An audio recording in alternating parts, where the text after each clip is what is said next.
Hello, my podcast people, and thank you for joining me for yet another episode of my favorite podcast. Today, we're talking about one of my favorite topics, which is Instagram. Specifically, how to use Instagram for in-person business. Spoiler, it is different than how you use it for online business. Right off the bat, my suggestion, don't spend a lot of time here. If you have an in-person business, you have a brick and mortar business, you do not need to spend a ton of time on Instagram if your goal is more in-person clients. The main reason that we use social media, we use Instagram, is to expand our reach beyond our physical immediate location or immediate physical location. It does not make sense to use Instagram then if you are only offering in-person services that are limited to your immediate physical location. Yes, I do think it's helpful to have an Instagram account, mainly because people do like to go and look at social media to see what they're going to be getting, especially kind of, I want to say younger demographic, but I'm also including myself in that demographic, and by some measures, I'm not that young, right? I go on those little things where you have to scroll to put in your birth year, and I'm like, we scroll in a lot. We are on, what is that game? The Price is Right, and we're spinning that wheel, and I'm like, this is going back a little too far for me, for my liking. So I will say people do like to go on there and just kind of be like, what does this look like? Does it exist? Do they have a social media presence? But I would not spend a ton of time if I had a brick and mortar business, an in-person business, and I was looking for more in-person clients. You can only geo-target if you're running ads, right? It's not like I can put up a post and be like, only show this to people who live in Redondo Beach. I can't. It's going to go to everyone. And so I'm going to have people that are like in China, and I'm like, this is not helpful. This is not helpful unless I want to offer remote services. So if you're looking to offer primarily or solely in-person services, do not spend a ton of time on Instagram. What should you be doing if you still want to have some sort of social media presence, which I do recommend having? That's what this episode is all about. So my number one recommendation here, or my starting piece of advice here, is to use Instagram the same way that you would use a website. And yes, you need a website. Like, it's 2023. What are you doing? You need a website. If you want to learn about like what kind of website, how to have a website, what would I recommend? Number one, I just did an episode about that. If you could link that, thank you, Courtney. It was just all of the kind of tech and software that I recommend for online business. But my number one recommendation for all things website related is going to be my girl, Lex Lancaster.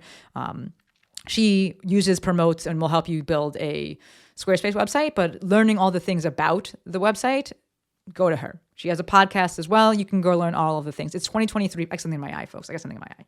It is 2023, folks. You need a website, okay? So we're going to think about using social media. I still got it in my eye. We're going to keep the episode rolling. Sorry if you're watching this on YouTube and you see me scratching my eye, but I'm a human with eyeballs, and I probably got a Rupert hair in there.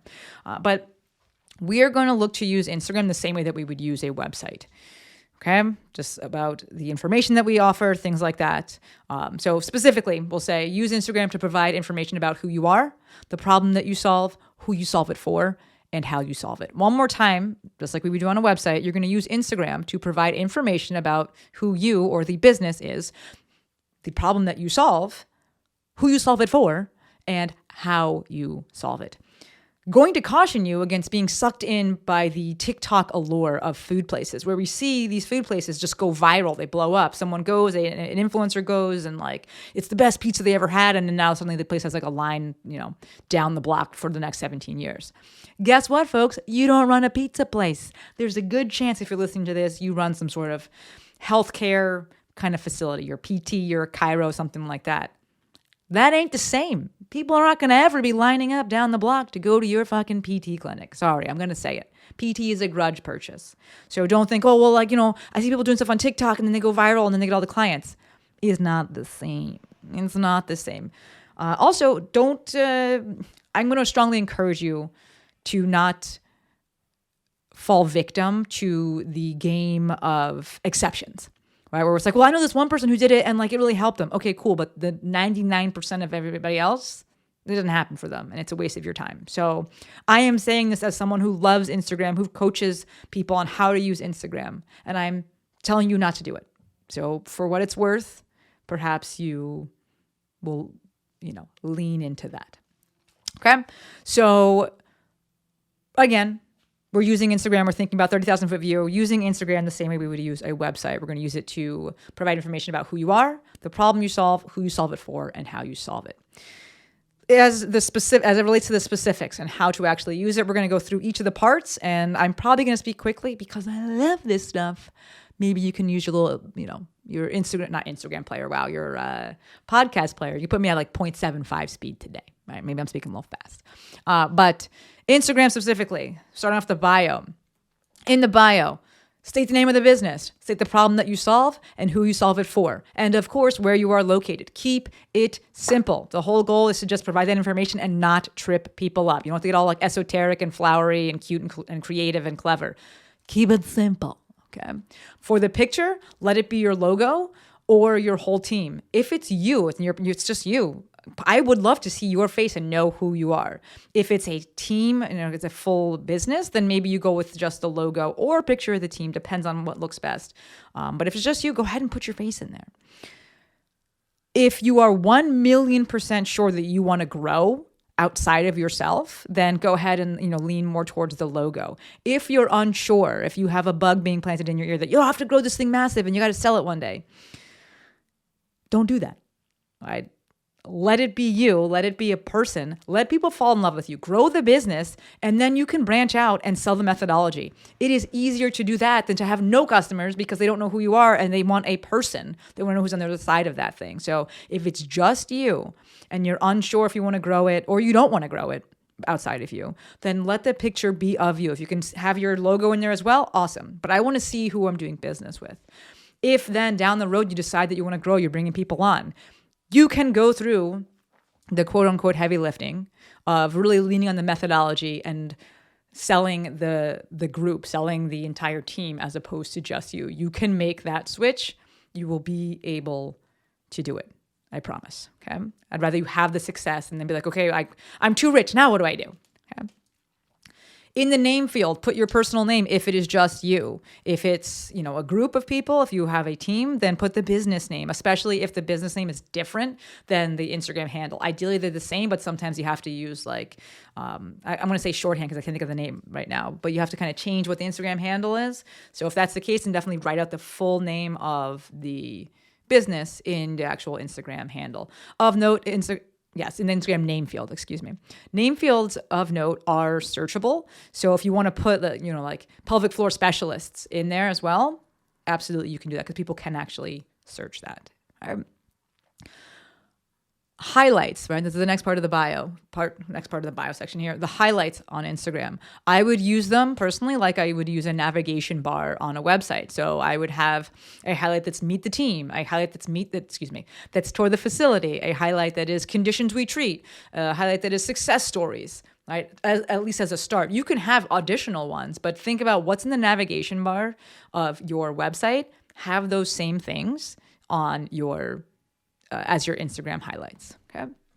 Next part, posting. What should you actually post? Well, frequency, I would say no more than 1 to 2 times a week, right? No more than 1 to 2 times a week. You don't need to. You're not trying to attract people. You just want to show that you have life, that you exist, and that it's updated semi-regularly. So you could probably even do less than that, but I think it is nice to do it like once a week. It just kind of keeps your head in the game there. What should you actually post? I would cycle between 3 different types of posts, which is going to be 3 different topics for the post, which is going to be solutions, services, and your personal story or your business story, kind of what the business is about.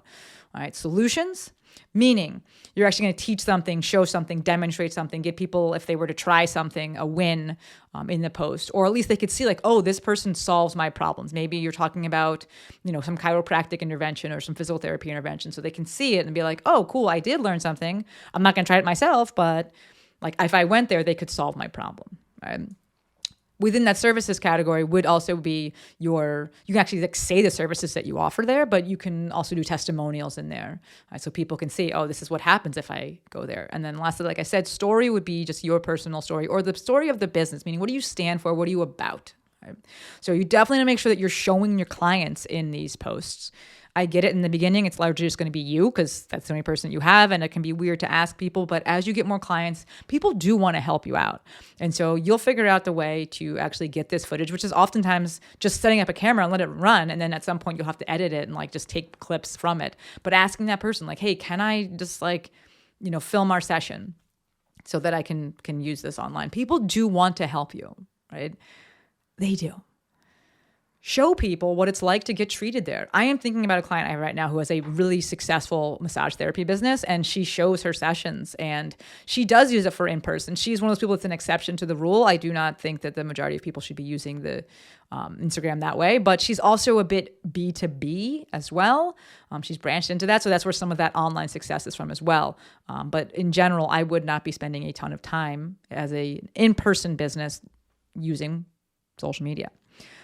Like I said, go ahead and show what you're about. This could be something like sharing memes or sharing fun. If you have a big sense of humor, you got a big personality, then yes, I want to see you talking and see you sharing yourself. But the content that you share also tells a story, like a story around the story. And this can be sharing things like memes and such. I personally would put a bumper, what I call a bumper, at the bottom of the captions of my posts, something with a call to action or outlining next steps, how to reach you, how to start the process of working with you. And I would just copy and paste and put it in every single post just so that they know, right? The goal is to promote the business, right? And I would just do that every post. Boom, boom, boom, boom, boom. Next part of Instagram, which I think is probably the most important part of Instagram, which is the stories. This gives you the real estate to get personal, to be a goddamn human. I think a lot of the listeners to this podcast are in the kind of health, wellness, fitness space or adjacent, which means we're in the business of trust. Right? There is something so magical about the fact that on Instagram, you can start to build that trust by just showing up and being a human. That's what stories are for. Show your day. Show what it looks like outside of the office. What are you interested in? You have a dog? Show it. You have kids that you want to share on there? Show it. That's what's going to separate you from the other providers. Right? Yes, now geographically you're also separated, but they're just like, man, you know what? Lauren has a dog and she's a dog person. I love that dog. I love the way that they play catch. Oh, Susan, she has a cat. I love that. I put those things in there, or show yourself, and also I should say, show yourself walking the talk, where you're actually going and doing the things that you promote, where if maybe you talk about lifting heavy weights or running or stretching or doing cold plunges, whatever, recovery. Show yourself doing that as well. You can use stories for team member takeovers, right? This is a great way to also show the other people on your team what they're like. I'm going to actually go off script here for a second because it's top of mind. I do not recommend that you ask your team members to have their own Instagram accounts. It makes it really separate and difficult. And especially some people don't like using Instagram. So if you want to have them help out on Instagram and create posts, cool. If not, that's fine too. To me, running the business, this is the hardest part. It's the marketing, right? It's getting eyes. It's getting the people in the door. And I don't want to outsource that to my team members. I want that to be my responsibility. And then they can just focus on delivering the service. If they like doing the marketing side, if they like creating content, amazing. I can lean into that, but I would never mandate that. I think that it is a slippery slope, because then they're like, well, why the fuck would I work here if I can get my own clients and I can do all the things? I think just let them be the best at what they want to be the best at, which is oftentimes delivering the actual service. A nice way to integrate them into the social media account and into the Instagram account, could be stories. And have them do a takeover on the weekend and just show what their weekend is like and what they're like. And then that can just be saved to a highlight. Right? Additional topics, ideas for stories. Let people get a feel for your space. Do a little tour. Show what it's like. What does it look like outside? I have a next point on this outline, which is that I don't love autoresponders. And the reason I say this is because stories is where DMs come from. It's where the conversation comes from. So I get it that, you kind of can serve as like an answering machine. But I don't love them. Sometimes they're just so out of context, or someone will just like your post and then like this weird autoresponder comes up. So I personally would look to maybe batch your responses, meaning like just respond at like on one day, even if it's like just later, or check it, at a frequency that works for you. Mainly because a lot of the autoresponders I see don't direct people to where to go. They're just like, they don't necessarily give them action items. So I don't love autoresponders. If you think it fits well for your business, then you can. But the main thing is that I want you to use stories to humanize yourself and your team members and the business as a whole. As it relates to growth on social media, I think we're going to see this from two parts. One is that you can use, I still got something in my eye. One is that you can use local hashtags. I do think that there are certain people out there that do search locally.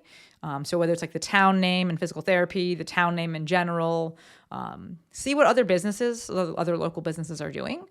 And that could be a viable solution for you. And then the second part is going to be to follow, connect with, and shout out other local businesses. Like build genuine relationships and then share that stuff. Share that they have a good post. You went there, you're interacting with them, whatever. Share that in your stories, right? Support them. That creates, right? We said in a previous episode, the networking episode. If you could drop that, Courtney, thank you. Where the Go Giver has redefined networking and a network. And in that book, they define it as a group of people who are personally invested in seeing you succeed. And the way that we can cultivate that is by being personally invested in seeing other people succeed. In this case, other local businesses. Your best bet for customer growth, however, is going to be SEO, right? Lex really put me onto this. I don't have a brick and mortar, so I'm not really leaning as much into SEO. Does it work for the online space? Yes, it's a little harder to rank for things, but if you are looking to learn more or get more into SEO, that's going to be Lex Lancaster. Again, she's the queen of especially brick and mortar SEO. I had a phenomenal discussion with Mike, and Mike is from the Prehab guys, and we did a presentation with him and two other people. And he said, because one of the people in the audience was asking about using social media for their brick and mortar. And Mike said, do not think that having 1 million followers, because they have 1 million followers, is what brings us in-person clients and patients or fills our clinic. What fills our clinic, what fills the rosters there is going to be word of mouth. And I was like, this is such a phenomenal point here, because people think like, oh, you have this massive following, but the people online want the online stuff and they're not able to get into the clinic. So yes, could it bring some in? Perhaps, but your in-person efforts are going to yield your in-person clients. So to summarize here, take a step back, take a step out, 30,000 foot view, zoom out. Summarizing the episode, when it comes to using Instagram for in-person services, your best bet is to treat Instagram like a website and then spend your time and effort serving your current clients, serving your community. And again, my best resource, my favorite resource for this is one of my newer clients, Chad Burnham. He's Chad_Burnham on Instagram, and he has a thriving in-person business. And he is now doing some B2B coaching, business-to-business coaching, and helping folks who want to transition their insurance-based practice to a cash-based practice. But a lot of what he talks about in terms of just building the practice is going to be those in-person efforts. So if you want more ideas from that, that's my guy, Chad.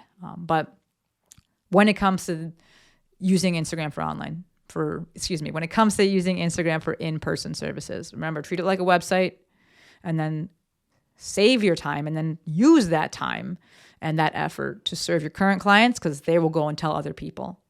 Right? That's that word of mouth. You're going to serve your community, get into the community, pound the pavement, and lean into SEO. SEO is search engine optimization. So when people go and search for the service that you offer, right, they search for a solution to their problem, your business comes up. And that's going to be my girl, Lex Lancaster. We'll drop all the information in the show notes.